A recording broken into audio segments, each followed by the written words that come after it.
Hey, what's going on YouTube? In this video, I thought I'd go ahead and show you my full pull day workout. Basically, I'm doing a voiceover because I took down my acoustic panels inside my gym room. That is because they just kept falling off the wall, and I'm going to fix that. So I tried to do this video. It was just too echoey. I can't do it. I gotta do a voiceover. So hopefully you enjoy this video and find value in it. Right here, all I'm really doing is dynamically stretching, not really trying to stretch too much, because that has actually been shown to reduce performance, and if you reduce your performance during a workout, you're not going to be getting a great workout in. Now here we're in our first set of pull-ups. So as you can see on the bar, I'm controlling the movement all the way out, which is something I emphasize a lot, is controlling the movement. You got to control the movement, go through the full range of motion, and use time under tension. So this is something that's going to make the exercise harder, and it's going to make you get better gains over time. It's a lot harder to do a pull-up where you're controlling the movement all the way through, as opposed to as you're just banging out reps, you know what I mean? So this goes with any exercise, weighted calisthenics, free weights, any exercise you use, control the movement and really try to feel the muscle contracting.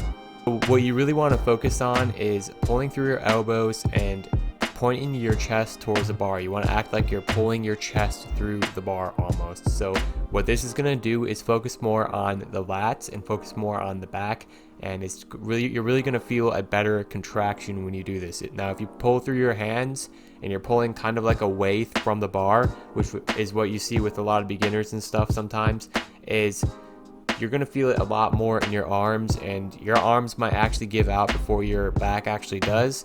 Now of course it's going to train your arms anyways, it's going to be training the back and the arms, but if you want to focus on the lats like I do and grow a bigger V taper, you're going to want to go ahead and focus on those elbows and pointing the chest towards the bar.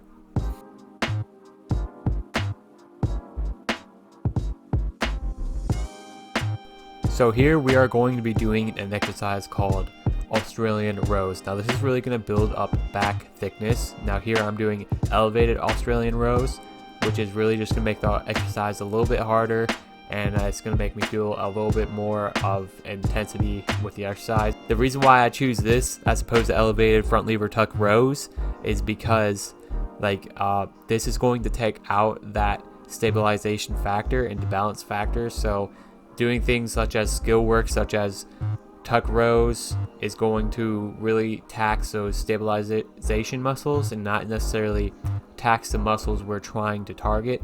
So I'm really trying to build muscle here and target the back thickness and target the muscles associated with back thickness and make them hypertrophied. So I'm not really trying to build strength here, I'm trying to build muscle and build some back thickness, as opposed to building strength and building up a skill.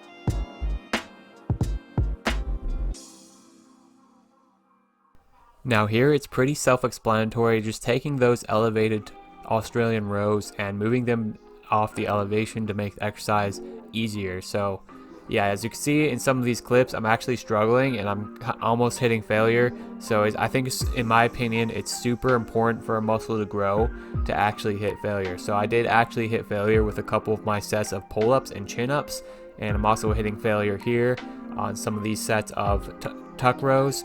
Now if you're not hitting failure, in my personal opinion, you're not training optimally, okay? So a lot of people talk about reps in reserve, RPE, and stuff like that, and I totally disagree with it, because you beginners especially, you really can't tell how hard you're going, okay? So the only real way to know if you actually targeted the muscle and you're actually going to see some growth from the workout is if you hit failure. Now I'm moving on to my final exercise, which is going to be simply barbell curls. Okay, so we're doing this in a style that's super challenging. All right, so this is something I learned in high school from a friend way back when I was in high school, man. It's been years. So I've done this a couple of times, but it's actually really challenging. So you basically just take a barbell, you curl it 7 times in one half of the range of motion and then 7 times in the other half, and then you do 7 full reps. Now this is really going to build up that lactic acid inside of that bicep, and you're definitely going to be feeling the burn here. and it's a super challenging way to train the biceps. And also the reason why I'm putting this at the end of the workout is because I think you should do your compound movements in the beginning of your workout and really tax out the muscles there, and then you move on to isolation movements and things you would like to improve. So this is a pull day, so obviously I'm trying to improve my biceps as an accessory movement. So yeah, try these out. These are super challenging. As you can see in my face here, it's definitely not easy. So if you want a challenging workout, if you want a challenging exercise, here it is. Try these, give these a try, and yeah. Now here is the final set. Now I just want to end this off with saying, I know this is a super high volume workout, but you kind of have to do that with calisthenics if you want to grow muscle. Also, I tend to just do high volume stuff in general. I don't really train with super low volume.